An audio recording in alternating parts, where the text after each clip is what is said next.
के रायसेन के स्कूल में हंगामे की जानकारी मिल रही है। नर्सरी की किताब को लेकर तनाजा हुआ है। किताब में उर्दू के अल्फाज को लेकर बवाल हुआ है।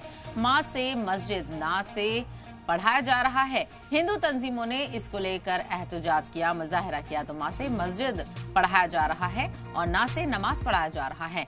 तो ये अलग तरह का तनाजा देखने को मिल रहा है और आए दिन इस तरह की खबरें देखने को मिलती हैं जहां पर मजहब को लेकर विवाद होता है। तो एमपी के रायसेन के स्कूल में हंगामा हुआ। नर्सरी की किताब को लेकर यह तनाजा हुआ है। किताब में उर्दू के अल्फाज को लेकर बवाल हुआ है। माँ से मस्जिद और ना से नमाज पढ़ाया जा रहा था। हिंदू तंजीमों ने इस बात को लेकर एहतजाज किया, इसकी मुखालफत की कि आखिर ये क्यों बच्चों को पढ़ाया जा रहा है।